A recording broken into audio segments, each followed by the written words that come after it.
Hello everyone, मैं रमन कुमार अध्यक्ष स्वागत करता हूं आप सभी का अपने यूट्यूब चैनल पर। दोस्तों फिर से हाजिर हूं एक नए पेपर के सॉल्यूशन के साथ में, और ये है पीए का पेपर यानी कि एमपी सर्किल का पेपर है जो कि 24 अक्टूबर 2021 में हुआ है। और इसके सॉल्यूशन को हम लोग जानते हैं। पहला प्रश्न है कि IT modernization project has how many different segments, यानी कि आईटी आधुनिकीकरण परियोजना में कुल कितने अलग अलग खंड थे। तो इसको 8 भागों में बांटा गया था, यानी कि ऑप्शन नंबर सी हो जाएगा इस प्रश्न के लिए सही आंसर। क्वेश्चन नंबर दो में पूछा गया है कि एटीएम इंटरऑपरेबल है जिसके प्रभाव से, यानी कि एटीएम्स है वो कब से इंटरऑपरेबल है, यानी कि किस तारीख से एटीएम्स इंटर ऑपरेबल है, ये पूछा गया है। तो इंटरऑपरेबल की जो एटीएम्स हैं उसकी जो डेट्स थी वो थी 31/12/2016, यानी कि ऑप्शन नंबर ए हो जाएगा इस प्रश्न के लिए सही आंसर। 31 दिसंबर 2016 से एटीएम्स है वो इंटरऑपरेबल है। क्वेश्चन नंबर तीन में पूछा गया कि नेटवर्क इंटीग्रेटर के मामले में which of the following is true in the case of network integrator, यानी नेटवर्क इंटीग्रेटर के मामले में निम्नलिखित में से कौन सा सत्य है, ये पूछा गया है। तो नेटवर्क इंटीग्रेटर के मामले में जो सही स्टेटमेंट है वो है ऑप्शन नंबर सी, यानी कि एनआई को 2 पार्ट्स में बांटा गया है, वो है एनएसपी 1 और एनएसपी 2, यानी कि नेटवर्क सर्विस प्रोवाइडर 1 और 2, यानी कि ऑप्शन नंबर सी हो जाएगा इस प्रश्न के लिए सही आंसर। क्वेश्चन नंबर 4 के बारे में जानते हैं। तो इसमें है कि आईटी आधुनिकीकरण परियोजना का पहला घटक कौन सा है। तो अकॉर्डिंग टू मी इसका जो सही आंसर होगा वो होगा ऑप्शन नंबर ए, आईटी आधुनिकीकरण परियोजना का पहला घटक है एफएसआई। क्वेश्चन नंबर 5 में पूछा गया है कि आईटी आधुनिकीकरण परियोजना की परिवर्तन प्रबंधन धारा क्या थी, यानी कि आईटी मॉडर्नाइजेशन प्रोजेक्ट का जो चेंज मैनेजमेंट सिस्टम है, यानी कि उसके तहत क्या करवाया गया था, यानी कि उसका मतलब क्या था, ये पूछा गया है। तो एक्चुअली जो सीएम है चेंज मैनेजमेंट है उसको जो उद्देश्य था वो था training preparing all the employees of the department including GDS, यानी कि प्रशिक्षण जीडीएस सहित विभाग के सभी कर्मचारियों को तैयार करना, यानी कि ऑप्शन नंबर सी हो जाएगा इस प्रश्न के लिए सही आंसर। क्वेश्चन नंबर 6 में पूछा गया कि एफएसआई की फुल फॉर्म क्या है। तो एक्चुअली में एफएसआई की जो फुल फॉर्म है वो है फाइनेंशियल सर्विस इंटीग्रेटर, यानी कि ऑप्शन नंबर ए हो जाएगा इस प्रश्न के लिए सही आंसर। कई जगह आपको फुल फॉर्म देखने को मिलेगी फाइनेंशियल सर्विस सिस्टम इंटीग्रेटर, तो वो भी सही है। तो ऑप्शन नंबर ए होगा इस प्रश्न के लिए सही आंसर अकॉर्डिंग टू मी। और क्वेश्चन नंबर 7 में पूछा गया है कि आरपीएलआई के लिए न्यूनतम और अधिकतम बीमा राशि क्या है। तो मिनिमम और मैक्सिमम सम एश्योर्ड आरपीएलआई के लिए है, तो मिनिमम है 10,000 रुपये का और मैक्सिमम है 10 लाख रुपए का, यानी कि option number minimum 10,000 and maximum 10 lakh. तो इसके लिए जो सही आंसर होगा वो होगा कौन सा ऑप्शन है, मिनिमम ये रहा ऑप्शन नंबर डी, मिनिमम 10,000 और मैक्सिमम 10 लाख रुपए, यानी कि ऑप्शन नंबर डी हो जाएगा इस प्रश्न के लिए सही आंसर।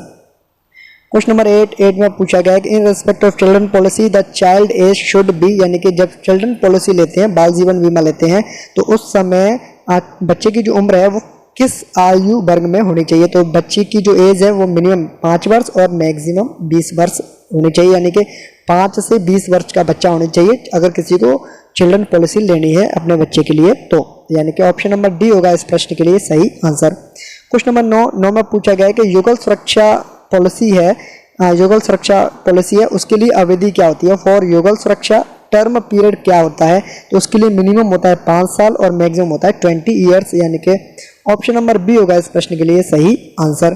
क्वेश्चन नंबर 10 में पूछा गया है कि the nomination can be made in PLI, यानी कि पीएलआई में जब नॉमिनेशन किया जाता है तो अधिकतम कितने व्यक्तियों का नॉमिनेशन किया जा सकता है। तो मैक्सिमम 3 व्यक्ति एक पीएलआई के अंदर नॉमिनेशन के रूप में दिए जा सकते हैं, यानी कि मैक्सिमम फॉर 3 पर्सन्स नॉमिनेशंस दिए जा सकते हैं, यानी कि ऑप्शन नंबर सी हो जाएगा इस प्रश्न के लिए सही आंसर। क्वेश्चन नंबर 11 में पूछा गया है कि पॉलिसी के लोन पर गलत टर्म की पहचान करें, यानी कि किस पॉलिसी में किस समय में लोन की सुविधा दी जाती है, ये पूछा गया है। तो बेसिकली ये है कि ईए पॉलिसी में 3 वर्ष के बाद में लोन दिया जा सकता है, यानी कि ऑप्शन नंबर ए बिल्कुल सही। पूछा क्या है रॉन्ग, ऑप्शन नंबर बी में पूछा गया है, बताया गया है कि जो EWLA पॉलिसी है होल्ड लाइफ इंश्योरेंस जो पॉलिसी है उसमें लोन की फैसिलिटी 5 साल के बाद में दी जाती है। यही स्टेटमेंट गलत है, ये 4 साल में दी जाती है, यानी कि 4 साल अगर किसी WLA पॉलिसी को हो गए हैं तो वो व्यक्ति लोन के लिए एलिजिबल हो जाता है, यानी कि ऑप्शन नंबर बी होगा इसका सही आंसर, क्योंकि रॉन्ग यही है। क्वेश्चन नंबर 12 में पूछा गया है कि जो नॉमिनेशन फैसिलिटी है निम्नलिखित में से किसके लिए उपलब्ध नहीं है, नामांकन सुविधा के संबंध में उपलब्ध नहीं है। तो नॉमिनेशन फैसिलिटी माइनर अकाउंट में होती है, बिल्कुल होती है, जॉइंट अकाउंट में नहीं होती, क्योंकि जॉइंट अकाउंट जब भी खुलवाया जाता है, जॉइंट अकाउंट जब भी कोई खुलवाता है तो उसके लिए वयस्क व्यक्ति का होना जरूरी है, यानी कि एडल्ट व्यक्ति ही जॉइंट अकाउंट खुलवा सकते हैं। तो उस केस में नॉमिनेशन की कोई जरूरत नहीं होती है, यानी कि ऑप्शन नंबर बी होगा इसके लिए सही आंसर। क्वेश्चन नंबर 13 में है कि amount invested in KVP doubles in months, यानी कि अगर कोई व्यक्ति केवीपी लेता है तो उसका जो अमाउंट है वो दुगना कितने महीने में हो जाता है। तो अभी चल रही है इंटरेस्ट रेट 6.9% की, और उसके अकॉर्डिंग 124 महीने में किसी भी व्यक्ति का जो अमाउंट है, यानी कि 10 साल और 4 महीने में, 10 साल प्लस 4 महीने में किसी भी व्यक्ति का जो भी अमाउंट इन्वेस्टेड है वो दुगना हो जाता है। तो ऑप्शन नंबर डी हो जाएगा इसके लिए सही आंसर। क्वेश्चन नंबर 14 में पूछा गया है station bundle is justified when there are more than, यानी कि एक स्टेशन बंडल कब बनाया जाता है, बेसिकली ये पूछा गया है। तो स्टेशन बंडल कब बन सकता है, तो स्टेशन बंडल बन सकता है जब उसमें 14 अनरजिस्टर्ड आर्टिकल्स से ज़्यादा हो जाते हैं, तो उस केस में, यानी कि ऑप्शन नंबर सी हो जाएगा इस प्रश्न के लिए सही आंसर।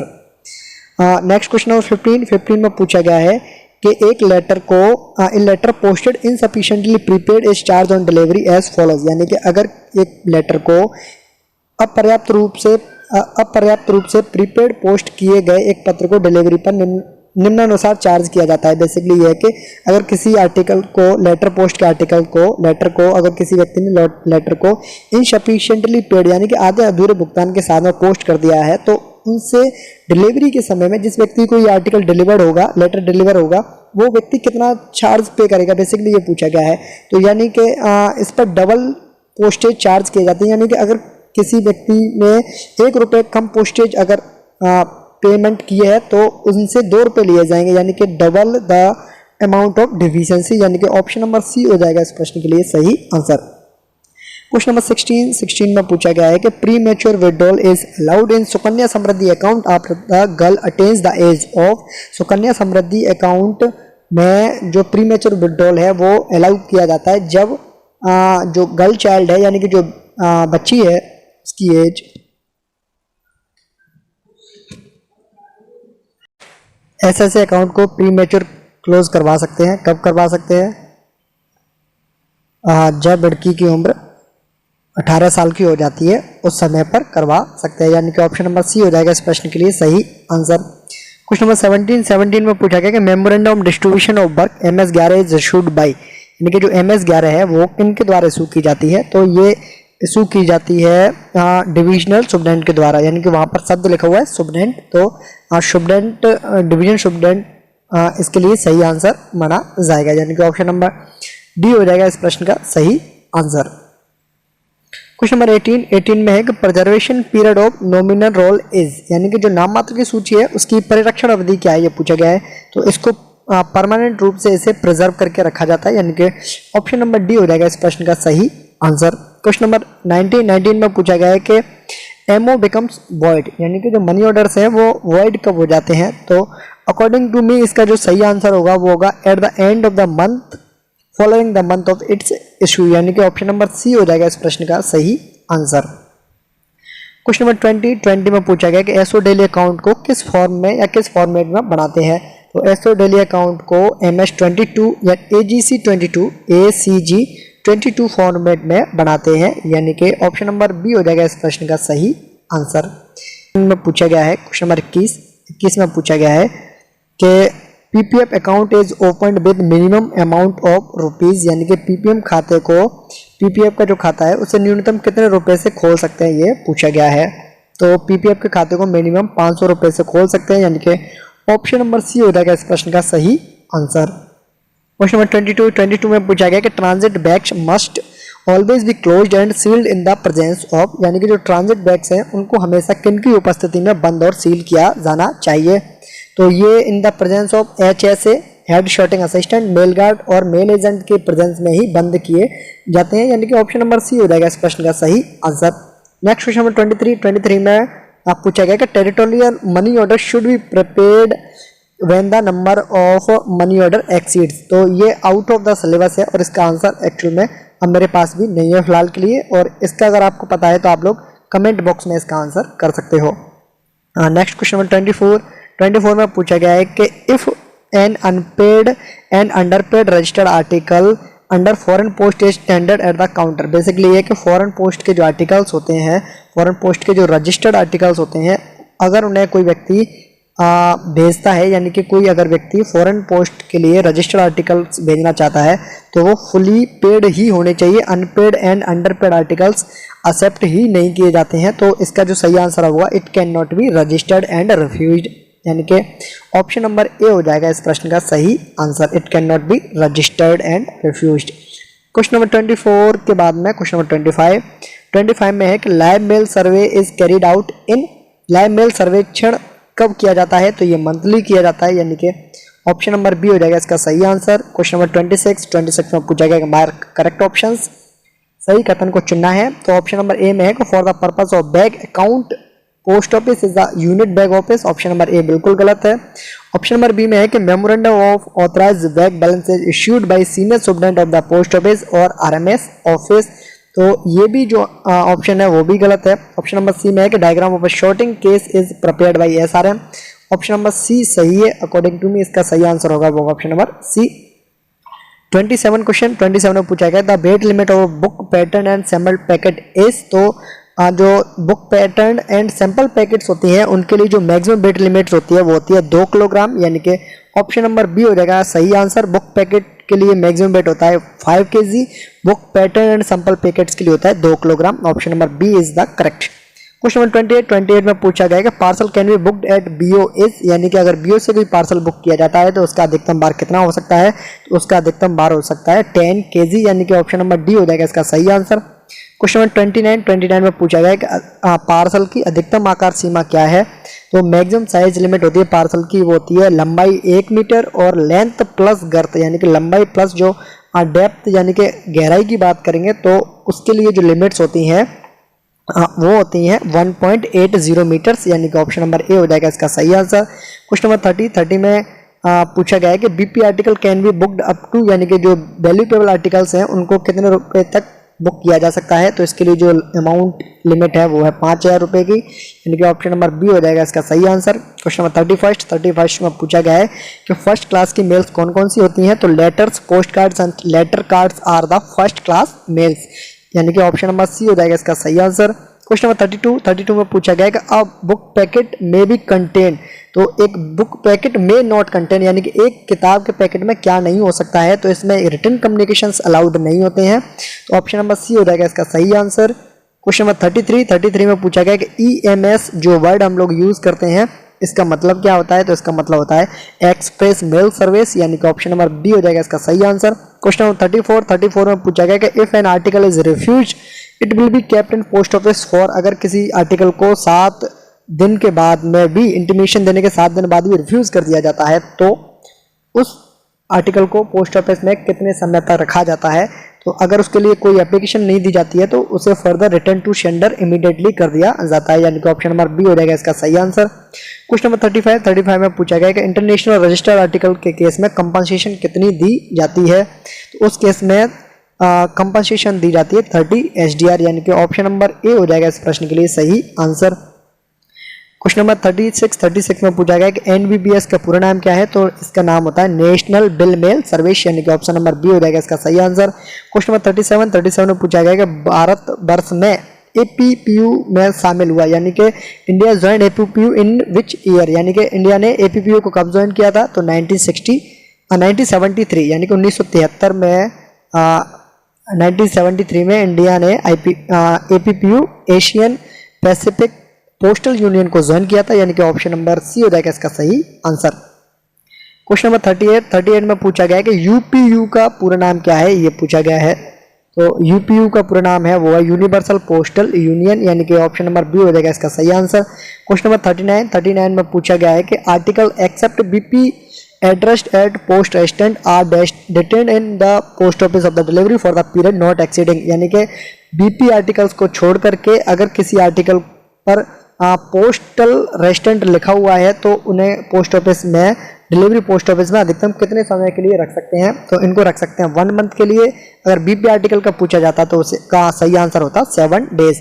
ऑप्शन नंबर सी हो जाएगा इसका सही आंसर। क्वेश्चन नंबर 40 में पूछा गया कि maximum weight limit of a foreign parcel is, एक विदेशी पार्सल के लिए अधिकतम सीमा क्या होती है? तो वो होती है 20 kg, यानी कि ऑप्शन नंबर ए हो जाएगा इसका सही आंसर। क्वेश्चन नंबर 41 में पूछा गया है कि विदेशी पोस्ट मैनुअल में एक शब्द दिया हुआ है A.O,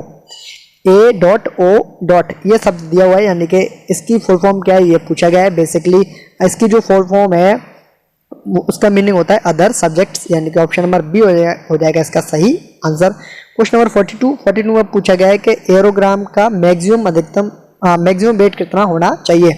the weight of aerogram should not exceed, यानी कि एरोग्राम का अधिकतम वजन कितना हो सकता है यह पूछा गया है। तो मैक्सिमम वेट 3 किलोग्राम तक हो सकता है, यानी 3 ग्राम का हो सकता है, 3 किलोग्राम में 3 ग्राम तक हो सकता है। तो इसलिए इसका जो सही आंसर होगा वो option number B. Question number 43 में पूछा गया है कि the minimum and maximum dimension of a foreign parcel prescribed is, यानी कि निर्धारित विदेशी पार्सल का न्यूनतम और अधिकतम आयाम क्या होगा यह पूछा गया है।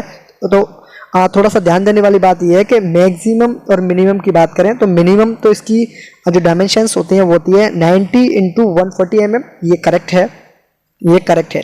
लेकिन किंतु परंतु ये है कि इसके लिए जो लंबाई है ना मैक्सिमम वो होती है 1.05 मीटर, और इसमें ऑप्शंस में यहाँ कहीं भी नहीं दिया हुआ है, और यहाँ पर दिया हुआ है direct 1.5 metre.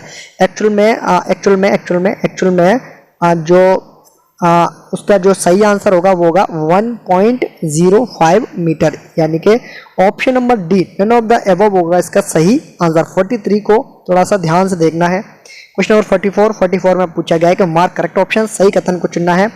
Option number A बिल्कुल सही है, सीओडी का मतलब कैश ऑन डिलीवरी होता है। ऑप्शन नंबर बी भी सही है कि अंडर सीओडी सिस्टम में भी exchange BP parcels. Option number C भी सही है, BP letter parcel and COD parcel में भी insured in accordance with the conditions.